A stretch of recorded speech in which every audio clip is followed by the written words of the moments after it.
Radio Kantipur, radio राष्ट्रको।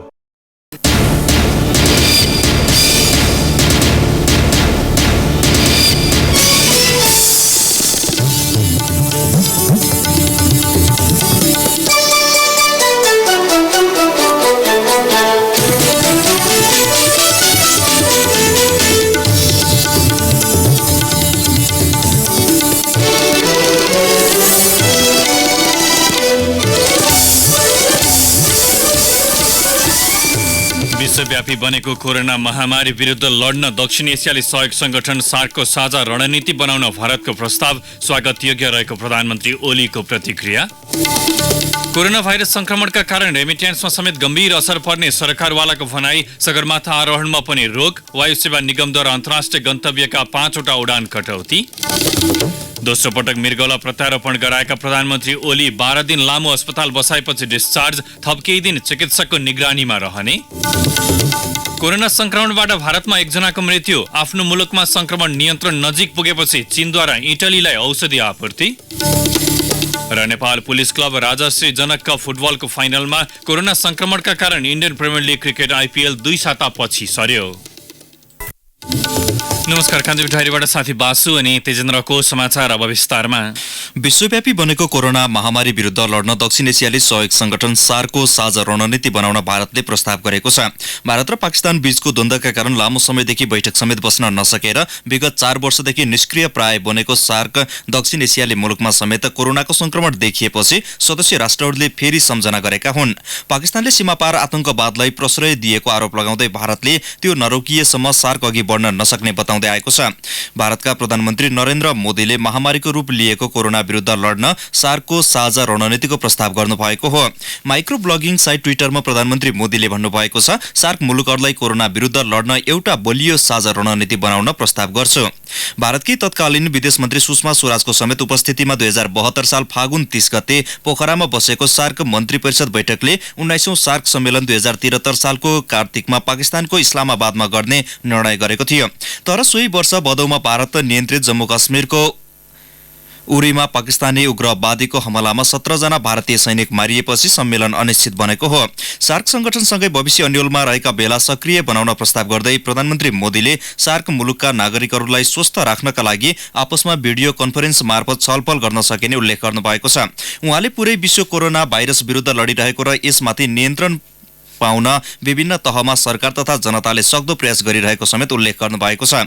यसैबीच प्रधानमन्त्री केपी शर्मा ओलीले कोरोना भाइरस विरुद्ध सार्क मुलुक मिलेर लड्ने भारतीय समकक्षी मोदीको प्रस्ताव स्वागत योग्य रहेको बताउनु भएको छ। दोस्रो पटक मृगौला प्रत्यारोपणपछि त्रिवी शिक्षण अस्पताल महाराजगंजमा स्वास्थ्य लाभ गरिरहेका ओलीले ट्वीट गर्दै नेपाल सरकार आफ्ना नागरिकलाई महामारीबाट बचाउन सार्कको सदस्य राष्ट्रको हैसियतले मिलेर काम गर्ने प्रश्न पार्नुभयो। अब कान्तिपुर सविस्तार। कान्तिपुर सविस्तार।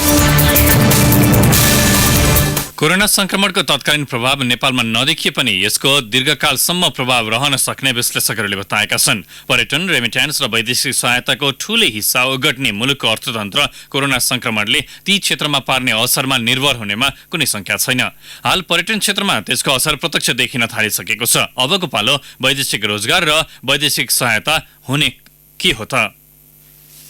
कोभिड-19 अर्थात कोरोना भाइरस संक्रमणले नेपालको पर्यटन, रेमिट्यान्स, प्रत्यक्ष विदेशी लगानी, शोधनान्तर अवस्था र वित्तीय स्थायित्व प्रभावित हुने भन्दै राष्ट्र बैंक सशंकित छ। लामो समय संक्रमण कालमा रहेको अर्थतन्त्र उकासिरहेको अनि वैदेशिक लगानीको चासो समेत बढेको बेला कोभिड-19 ले पार्ने प्रभावको जोखिम व्यवस्थापनका लागि तयारी थाल्नुपर्ने राष्ट्र बैंकका प्रवक्ता गुणकर भट्ट बताउनुहुन्छ। पर्यटन क्षेत्रमा बढी देखिरहेको छ। होटलहरूको अकुपेन्सी घटेको छ। अहिले हाम्रो पर्यटन आय पनि घटाउँछ। सन्तुलनमा अब शोधनान्तर बचत पनि प्रभावित हुन्छ कि भन्ने हामीलाई चिन्ता छ। पर्यटन क्षेत्रमा प्रभाव भएको ऋणको व्यवस्थापनमा केही सहजीकरण गर्ने भनेर सङ्केत पनि गरिसकेको छ। यसको हामी अध्ययन गरिरहेछौँ। नेपाली अर्थतन्त्रको मेरुदण्ड जस्तै भनेको रेमिट्यान्स आयमा कोभिड-19 ले प्रत्यक्ष प्रभाव पर्ने देखिएको छ। पछिल्लो समय वैदेशिक रोजगारीमा जाने संख्या घट्नु मात्रै नभई नेपाली कामदारको प्रमुख रोजगार गन्तव्यहरूमा कोरोना संक्रमण नियन्त्रणका लागि अपनाइएको सतर्कता, नेपाल सरकारले रोकेको श्रम स्वीकृतिकै कारण पनि रेमिट्यान्स घट्न सक्ने अनुमान प्रवक्ता भट्टको छ। गत वर्षको भन्दा 1%ले मात्रै रेमिटेन्स वृद्धि भएको हो। यो वर्ष नर्मल अवस्थामा पनि त्यो वृद्धि हासिल हुने अवस्थामा हामी थिएनौँ। बाहिर जाने मान्छेहरूको संख्या घट्ने, आन्तरिक रूपमा रोजगारी विस्तार हुने, अर्थतन्त्र आन्तरिक रूपमा अलिकति विस्तार हुँदै गइरहेको थियो। त्यसैमा अब अहिले इन्टरनेसनली जुन सक आएको छ, यो सकको कारणले गर्दाखेरि रेमिटेन्स चाहिँ प्रभावित हुन्छ नै। मलेसिया, कतार, संयुक्त अरब एमिरेट्स, साउदी अरब र कुवेत गरी 5 राष्ट्रले सन् 2018-19 मा 88.5% ओगटेको देखिन्छ। नेपालको वैदेशिक रोजगार, ती श्रम बजारहरूको महत्व, श्रम बजारमा रहेको न्यून विविधता र ती गन्तव्य मुलुकहरूको अर्थतन्त्रमा आउन सक्ने जोखिमबाट पूर्णतः प्रभावित छन्। ती मुलुकमा पछिल्लो महामारीको जोखिम दीर्घकालसम्म रहिरहे आगामी महिनाबाटै नकारात्मक प्रभाव सुरु हुने नेपाल रेमिटेन्स एसोसिएसनका अध्यक्ष सुमन पोखरेलको भनाइ छ। तुरुन्तै चाहिँ इम्प्याक्ट देखेको छैन, तर अब आउने मन्थबाट चाहिँ यसको इम्प्याक्ट चाहिँ ठुलै देखिन्छ जस्तो लाग्छ। मेरो अब यो सर्ट टर्म फेनोमेनन हुन सक्छ हैन, तर situation is still very very risky नै छ। मिडल इस्टमा अहिले बढिरहेको छ हैन, त्यसैले के भन्न सक्ने अवस्था छैन, तर अहिले सरस्वती हेर्दाखेरि चाहिँ इम्प्याक्ट चाहिँ अब यो कन्टिन्यू रह्यो भने ठुलो इम्प्याक्ट पर्न दिइरहेको छ। तत्कालका लागि कोरोना भाइरसकै कारण डिप्रेसन प्रवाहमा असर परि नहाल्ने अर्थविद रामेश्वर खनालको फरक तर्क छ। तर यो महामारी पूर्ण अवस्था जारी रहेको खण्डमा भने परिस्थिति फरक हुन सक्ने उनको स्वीकारोक्ति छ। सङ्कट पर्दाखेरि झन् बढी कामको आवश्यकता बढ्ने, तलब नलाग्ने, झन् बढी तलबसँग सुदृढ हुने, त्यस्तो भएको हुनाले अहिले मैले तत्काल चाहिँ डिप्रेसन घट्न सक्ने सम्भावना देख्दैन। तर अब यो कोरोना सङ्कट चाहिँ लम्बिएर साउनभर समय पनि गयो भने सम्भवतः त्यसले रेमिटेन्सलाई पनि केही हदसम्म प्रभाव पर्न सक्छ। रेमिटेन्स मात्रै होइन, पछिल्लो अन्तर्राष्ट्रिय बजारको हलचलले नेपालमा आउने वैदेशिक अनुदान र लगानीको सम्भावनालाई ठेस लाग्ने देखिन्छ। विकास, पूर्वाधार र पुँजीगत खर्चको ठूलो हिस्सा अनुदानबाटै खर्चिने भएकाले पनि त्यसको असर सामना गर्नुपर्ने अवस्थाबारे सचेत हुनुपर्ने अर्थविद खनाल बताउनुहुन्छ। धेरै मुलुकहरूले आफ्नो आर्थिक अवस्था सुदृढ गर्नको निमित्त कोरोनाले पारेको प्रभाव नियन्त्रण गर्नको निमित्त ठुलो रकम चाहिँ उनीहरू आफूले खर्च गर्ने आवश्यकता आयो भने यो गर्न सक्छ। विदेशी लगानी नेपालमा त्यसरी कम थियो, यो कोरोना भाइरसको कारणले त्यो लगानी पनि अलिकति कम भए तापनि अझै बढी कम हुन सक्छ। पछिल्लो अवस्थाले सरकारी व्ययको भार स्वास्थ्य क्षेत्रमा थपिने हुँदा राजस्वदेखि अन्य अर्थ क्षेत्रमा त्यसको असर पर्ने अर्थविद केशव आचार्यको बुझाइ छ। सरकारको व्ययभार स्वास्थ्यको कारणले गर्दा बढ्ने भयो, अर्थतन्त्रको अरू क्षेत्रले उचित प्राथमिकता चाहिँ नपाउने भयो। नेपालमा कोभिड-19 अर्थात् कोरोना भाइरसको संक्रमण अहिले शून्य छ, तर पर्यटन, रेमिटेन्स र वैदेशिक सहायतामा झण्डै निर्भर जस्तै रहेको नेपाली अर्थतन्त्र विश्वभर फैलिएको कोभिड-19 को घुन पिसाइमा नपर्ला भन्न सकिन्न। तामझामका साथ सुरु गरिएको भिजिट नेपाल 2020 स्थगित भएसँगै त्यसकै लागि निजी क्षेत्रले एयरलाइन्स, होटल, रेस्टुरेन्ट तथा लज, ट्राभल, ट्रेकिङ जस्ता पर्यटकीय व्यवसायमा बढाएको अर्बौं लगानी खतरा मुक्त हुने अवस्था तत्काल देखिएको छैन। उपभोग्य वस्तुदेखि शिक्षा, स्वास्थ्य, व्यापार, व्यवसाय नै प्रभावित हुँदा मनोत्रास बढेको छ। यस्तो अवस्थालाई आन्तरिक उत्पादनको अवसरको रूपमा लिन सके यसको असर केही कम त होला, नत्र कहाली लाग्दो आर्थिक त्रासदी भोग्नु पर्ने बाध्यताबाट पर जान सकिने अवस्था पक्कै छैन। रेडियो कान्तिपुरका लागि इन्द्रलक्ष्मी घिमिरे। कान्तिपुर सविस्तार।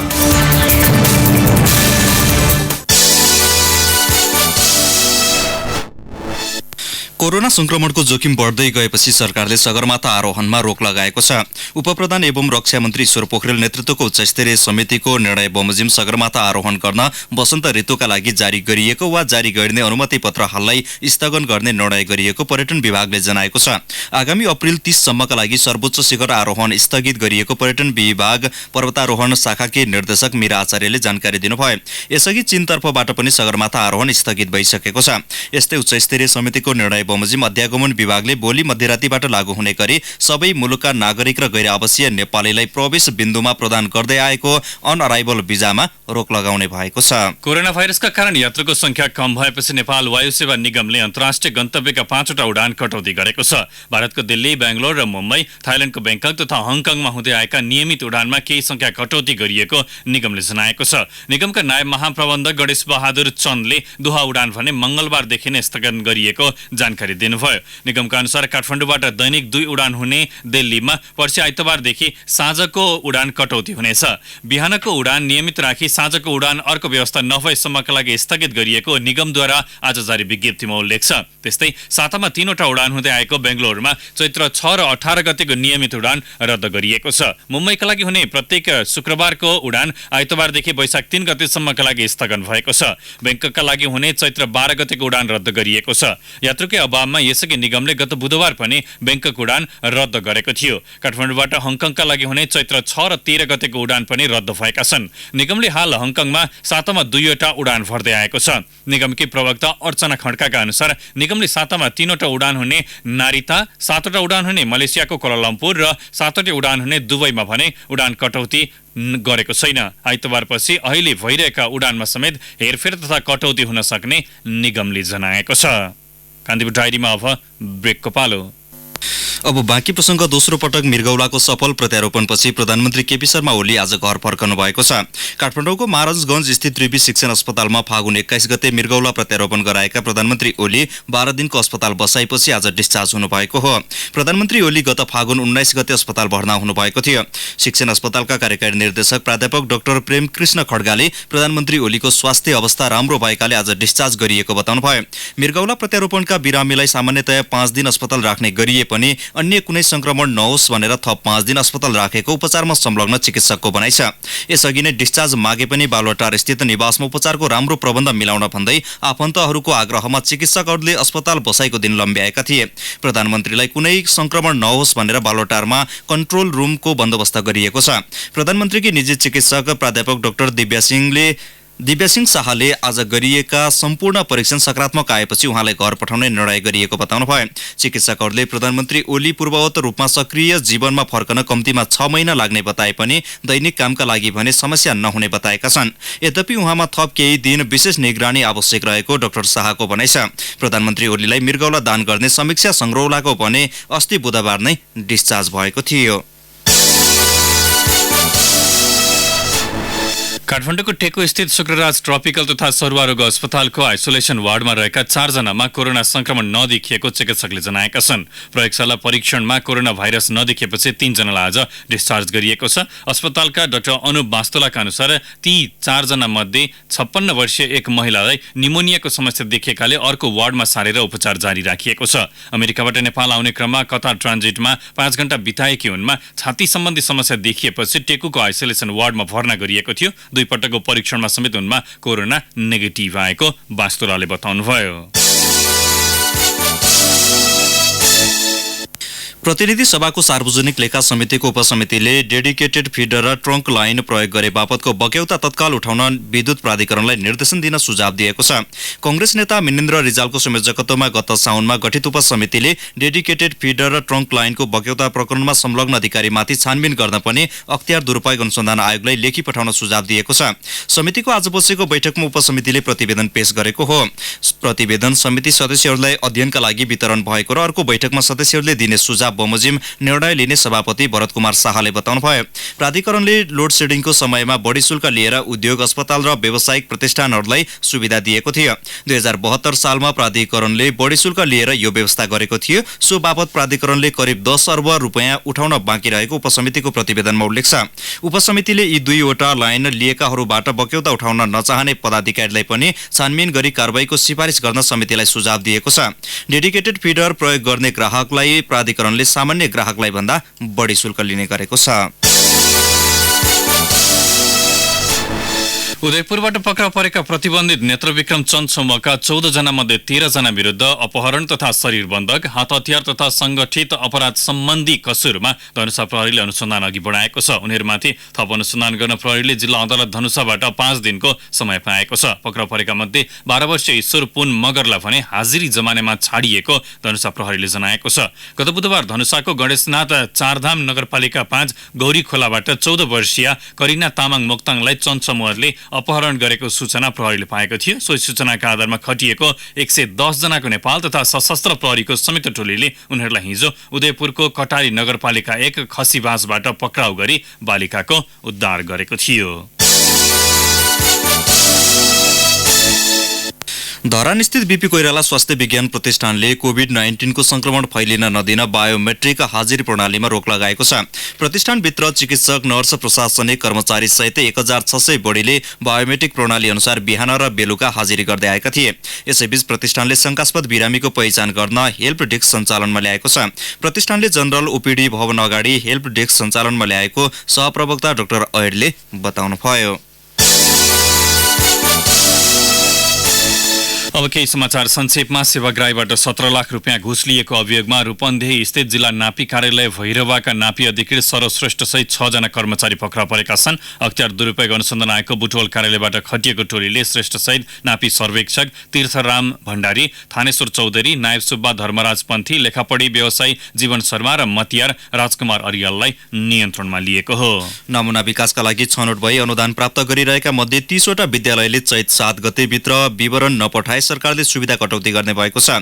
उनीहरूले अहिलेसम्म प्रधानाध्यापकको नियुक्ति र शिक्षक विवरण बुझाएका छैनन्। मुलुकभरका 322 वटा विद्यालय नमुना विकासका लागि छनौट भएका छन्। ट्राफिक प्रहरी जवानबाट हवलदार पदमा बढुवा भएका 52 जनाले आज दर्जी ऐनी चिन्ह पाएका छन्। काठमाडौँको रामशाहपथ स्थित महानगरीय ट्राफिक प्रहरी महाशाखामा आज आयोजित एक समारोहका बीच प्रहरी वरिष्ठ उपरीक्षक भीमप्रसाद ढकालले उनीहरूलाई दर्जियानी चिन्हद्वारा सुशोभन गर्नुभएको थियो। नेकपाका वरिष्ठ नेता माधव कुमार नेपालले व्हाइट बडी जहाज खरिदमा भएको भ्रष्टाचारमा संलग्नमाथि बिना पूर्वाग्रह कारबाही गर्नुपर्ने बताउनु भएको छ।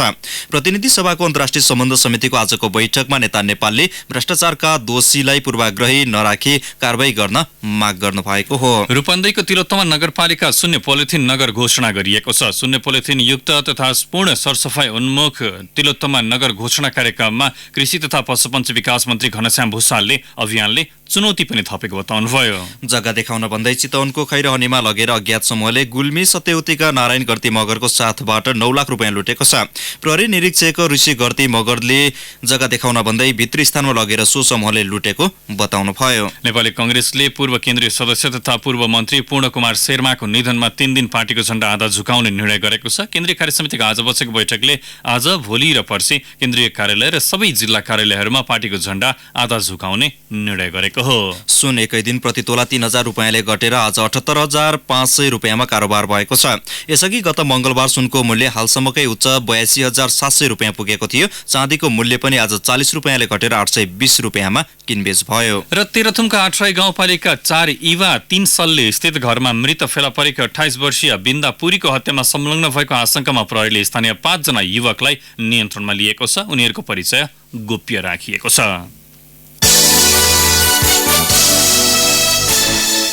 कान्तिपुर डायरीमा अब लमजुङ डायरीको पालो। लमजुङ डायरीबाट आश गुरुको नमस्कार। नोभेल कोरोना अर्थात कोभिड-19 भाइरसको सम्भावित जोखिम रोकथाम, नियन्त्रण तथा सजगता अपनाउन लमजुङमा सचेतना अभियान थालिएको छ। स्थानीय तह, सरकारी तथा गैर सरकारी संघ संस्था, नागरिक समाज साथै सरकारवालाले कोरोना भाइरस संक्रमण हुन नदिन आफ्नो ठाउँबाट सजगता अपनाउने निर्णय गरेको छ। जिल्लाका 8वटै स्थानीय तहलाई वडा-वडामा सचेतना कार्यक्रम गर्न भनिएको छ। भिडभाड, मेला महोत्सव नगर्न र त्यस्ता कार्यक्रममा नजान, नबस्न र भिडभाड नगर्न अनुरोध गरिएको प्रमुख जिल्ला अधिकारी लक्ष्मण बहादुर खड्काले बताउनुभयो। कालो बजारी हुन नदिन बजार अनुगमन गर्न भनिएको छ। लमजुङ जिल्ला सामुदायिक अस्पतालमा केही बेडलाई आइसोलेसन बनाउने, लमजुङको पाउदी र 2 पिप्ले नाकामा हेल्प डेस्क स्थापनाको तयारी प्रशासनले गरेको छ।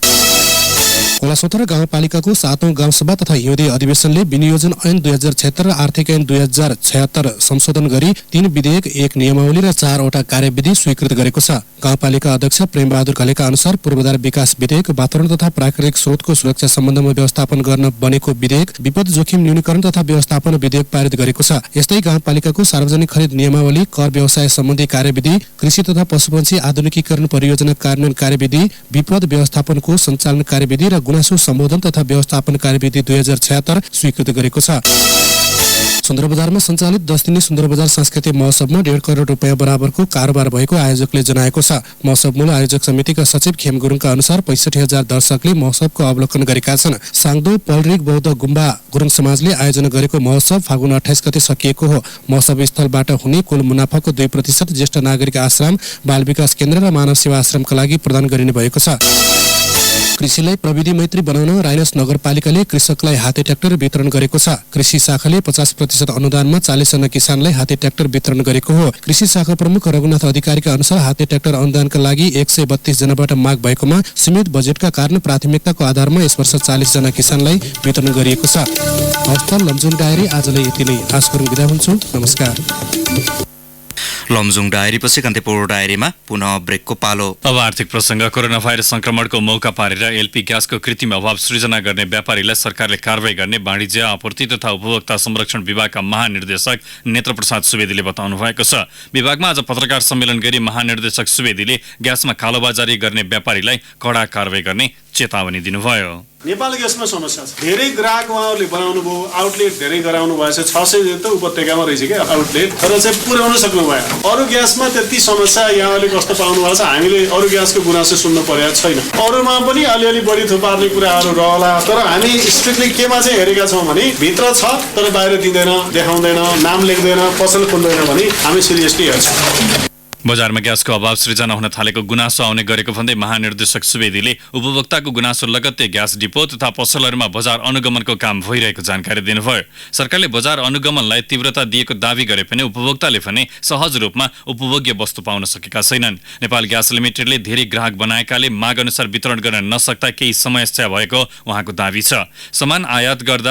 सामान आयात गर्दा केही प्रक्रिया पूरा गर्नुपर्ने भएकाले सीमा नाकाबाट ढुवानी गर्दा केही समय लाग्ने गरेको महानिर्देशक सुवेदीको भनाइ छ। ढुवानीको कामलाई पहिले नै व्यवस्थापन गरी यो सङ्कटको घडीमा सहयोग गरिदिन व्यवसायीहरूलाई उहाँले आग्रह समेत गर्नुभयो। घर, मोटर, कल कारखाना र अन्य सम्पूर्ण निर्जीवन बीमा सेवा सुविधाको लागि सानिमा जेनरल इन्स्योरेन्स, निरन्तर सेवा, निर्धक्क साथ। बजार अनुगमनका क्रममा सामान खरिद बिल नराखेको भेटिएपछि वाणिज्य आपूर्ति तथा उपभोक्ता संरक्षण विभागले काठमाडौँको कुलेश्वर स्थित दीर्घायु मेडिकल हललाई 10,000 रुपियाँ जरिवाना तिराएको छ। विभागले आज काठमाडौँका विभिन्न स्थानमा सञ्चालित 5वटा औषधि पसल तथा व्यावसायिक फर्ममा अनुगमन गरेको थियो। अनुगमनका क्रममा कुलेश्वर स्थित आमा मेडिकल हल र कुञ्जिका मेडिकल हलमा सामान्य कैफियत भेटिएपछि तत्काल सुधारका लागि निर्देशन दिएको विभागले जनाएको छ। यस्तै बढी मूल्यमा औषधि तथा दैनिक उपभोग्य वस्तु बिक्री गर्ने विभिन्न 33वटा फार्मेसी तथा व्यावसायिक फर्मलाई सरकारले कारबाहीको दायरामा ल्याएको छ। विभागले फागुन 18 गतेदेखि 28 गतेसम्म गरेको बजार अनुगमनका क्रममा विभिन्न 33वटा फार्मेसी तथा व्यावसायिक फर्मलाई 25,15,000 रुपियाँ जरिवाना तिराएको छ। कारबाहीमा पर्नेमा सबैभन्दा बढी फार्मेसी छन्। अब अन्तर्राष्ट्रिय समाचार। कोरोना संक्रमणबाट विश्वमा हालसम्म झण्डै 5,000 जनाको मृत्यु भएको छ। हालसम्म 123 मुलुकमा फैलिएको संक्रमणबाट 4,947 जनाको ज्यान गएको विश्व स्वास्थ्य संगठनले जनाएको छ। 1,32,557 जनामा संक्रमण पुष्टि भएको छ। इथियोपिया, काजाखस्तान, केन्यामा पहिलो पटक कोरोना संक्रमण फेला परेको छ। संक्रमणबाट भारतमा पहिलो पटक 1 जनाको मृत्यु भएको छ। कर्नाटकको कलबुर्गीका 76 वर्षीय व्यक्तिको संक्रमणबाट मृत्यु भएको हो। भारतमा 74 जना संक्रमित छन्। इटलीमा पछिल्लो 24 घण्टामा संक्रमणबाट 189 जनाको मृत्यु भइसके कुल मृतकको संख्या 1,016 पुगेको छ। 15,113 जना संक्रमित छन्। दक्षिण कोरियामा 66 जनाको मृत्यु र 7,979 जनामा संक्रमण पुष्टि भएको छ। इरानमा संक्रमणबाट मृत्यु हुनेको संख्या 514 र कुल संक्रमितको संख्या 11,364 पुगेको छ। चीनले इटलीमा एउटा स्वास्थ्य टोली पठाएको छ। स्पेनमा 84 जनाको मृत्यु भएको छ। संक्रमितको संख्या 2,965 पुगेको छ। अमेरिकामा 36 जनाको ज्यान गएको छ भने 1,264 जनामा संक्रमण पुष्टि भएको छ। बेलायतमा 36 ले ज्यान गुमाइसकेका छन्। संक्रमितको संख्या 1,264 पुगेको छ। जर्मनीमा 2,369 जनामा संक्रमण पुष्टि भएको छ। नेदरल्यान्ड्समा संक्रमितको संख्या 614 पुगेको छ। चेक रिपब्लिकले पर्सीबाट लागू हुने गरी सबै विदेशी नागरिकलाई यात्रामा प्रतिबन्ध लगाएको छ। बुल्गेरियाले कोरोना भाइरस संक्रमणका कारण आपतकाल घोषणा गरेको छ। स्पेनले क्याटालोनिया क्षेत्रका 4 शहरलाई क्वारेन्टाइनमा राखेको छ। अर्मेनियामा सबै शैक्षिक संस्था 10 दिनका लागि बन्द गरिएका छन्। बेल्जियमले सबै विद्यालय, रेस्टुरेन्ट तथा क्लबहरू बन्द गरेको छ। चीनमा भने संक्रमण नियन्त्रणमा आएपछि विद्युतीय सामग्री निर्यात कम्पनी एप्पलले चीनमा रहेका सबै 42वटा स्टोर पुनः सञ्चालनमा ल्याएको छ। अस्ट्रेलियाका गृहमन्त्री पिटर डट्टनलाई कोरोना भाइरसको संक्रमण भएको छ। उहाँको क्विन्सल्यान्डको एक अस्पतालमा उपचार भइरहेको स्थानीय सञ्चार माध्यमले जनाएका छन्। अस्ट्रेलियामा अहिलेसम्म 157 जनामा कोरोनाको संक्रमण पुष्टि भएको छ भने 3 जनाको ज्यान गएको छ। क्यानाडाका प्रधानमन्त्री जस्टिन ट्रुडोकी पत्नी सोफी ग्रेगोर ट्रुडोलाई पनि संक्रमण भएको छ। पत्नीमा संक्रमण पुष्टि भएपछि प्रधानमन्त्री ट्रुडो समेत सेल्फ आइसोलेसनमा बस्नु भएको छ। अब खेल समाचार। नेपाल पुलिस क्लब सर्लाहीमा जारी चौथो राजश्री जनक कप फुटबल प्रतियोगिताको फाइनलमा प्रवेश गरेको छ। पहिलो सेमिफाइनलमा आज खप्तड गोल्ड कप विजेता सुदूरपश्चिम 11लाई 3-1 गोल अन्तरमा पराजित गर्दै पुलिस उपाधि नजिक पुगेको हो। पुलिस पोखरामा जारी आहारला गोल्ड कपको पनि फाइनलमा पुगेको छ। उसले भोलि उपाधिका लागि मनाङ मर्स्याङसँग प्रतिस्पर्धा गर्दैछ। बागमती नगरपालिकामा जारी राजश्री कपको फाइनलमा पुर्याउन पुलिसका लागि तीर्थ राणा मगरले 2 र जुमानी राईले 1 गोल गरे। सुदूरपश्चिमका लागि फिलिप तामाङले सान्तवना गोल फर्काएका थिए। दोस्रो सेमिफाइनलमा भोलि जावलाखेल युथ क्लब र भारतको कञ्चनजङ्घा फुटबल क्लब बीच प्रतिस्पर्धा हुनेछ। इन्डियन प्रिमियर लिग क्रिकेट आइपिएलको 13औं संस्करण 2 सातापछि सरेको छ। कोरोना भाइरस संक्रमणबाट भारत समेत प्रभावित भएपछि आयोजक भारतीय क्रिकेट नियन्त्रण बोर्डले प्रतियोगिता अप्रिल 15 सम्मका लागि सारेको हो। यसअघि प्रतियोगिता यही महिनाको 29 तारिकबाट सुरु हुँदै थियो। विश्वकै सर्वाधिक चर्चित क्रिकेट प्रतियोगितामा अधिकांश मुलुकका खेलाडीको प्रतिनिधित्व हुने गरेको छ। कोरोनाको उद्गम स्थल चीनमा संक्रमण नियन्त्रण उन्मुख रहे पनि अन्य देशहरूमा भने फैलिने क्रम तीव्र छ। भारतका विभिन्न शहरमा हुने आइपिएल सहितका प्रतियोगिता नगर्न दिल्लीको राज्य सरकारले अनुरोध गरेको थियो। लगत्तै बसेको बीसीसीआईको बैठकले प्रतियोगिता सार्ने निर्णय गरेको हो। फुटबलका ठूला प्रतियोगिताहरू पनि कोरोनाका कारण तत्कालका लागि स्थगित भएका छन्। च्याम्पियन्स लिग र युएफए कप फुटबलका आसन्न खेलहरू अर्को सूचना जारी नभएसम्मका लागि स्थगित भएका हुन्। फुटबल क्लब एभर्टनका खेलाडीहरू सेल्फ आइसोलेसनमा बसेका छन्। जापानको टोकियोमा हुने ओलम्पिकको उद्घाटन समारोह तत्कालका लागि स्थगित भएको छ। अन्त्यमा आजका प्रमुख प्रसङ्गहरू फेरि एकपटक। विश्वव्यापी बनेको कोरोना महामारी विरुद्ध लड्न दक्षिण एसियाली सहयोग संगठन सार्कको साझा रणनीति बनाउन भारतको प्रस्ताव स्वागतयोग्य रहेको प्रधानमन्त्री ओलीको प्रतिक्रिया। कोरोना भाइरस संक्रमणका कारण रेमिट्यान्समा समेत गम्भीर असर पर्ने सरकारवालाको भनाई। सगरमाथा आरोहणमा रोक वायु सेवा निगमद्वारा अन्तर्राष्ट्रिय गन्तव्यका 5वटा उडान कटौती। दोस्रो पटक मृगौला प्रत्यारोपण गराएका प्रधानमन्त्री ओली 12 दिन लामो अस्पताल बसाएपछि डिस्चार्ज, थप केही दिन चिकित्सकको निगरानीमा रहने। कोरोना संक्रमणबाट भारतमा एकजनाको मृत्यु। आफ्नो मुलुकमा संक्रमण नियन्त्रण नजिक पुगेपछि चीनद्वारा इटलीमा औषधि आपूर्ति। र नेपाल पुलिस क्लब राजश्री जनक कप फुटबलको फाइनलमा कोरोना संक्रमणका कारण Indian premier league cricket IPL 2 सातापछि सर्यो। हवस् त यसै साथै कान्तिपुर डायरीका आजका सम्पूर्ण बुलेटिनहरू यहीँ सकिन्छन्। नियमित बुलेटिन भोलि बिहान 6:30 बजेबाट हुनेछ। तबसम्मलाई बासु अनि तेजेन्द्र बिदा हुन्छौँ। नमस्कार, शुभरात्रि। सूचना र मनोरञ्जनको संवाहक रेडियो राष्ट्रको रेडियो कान्तिपुर।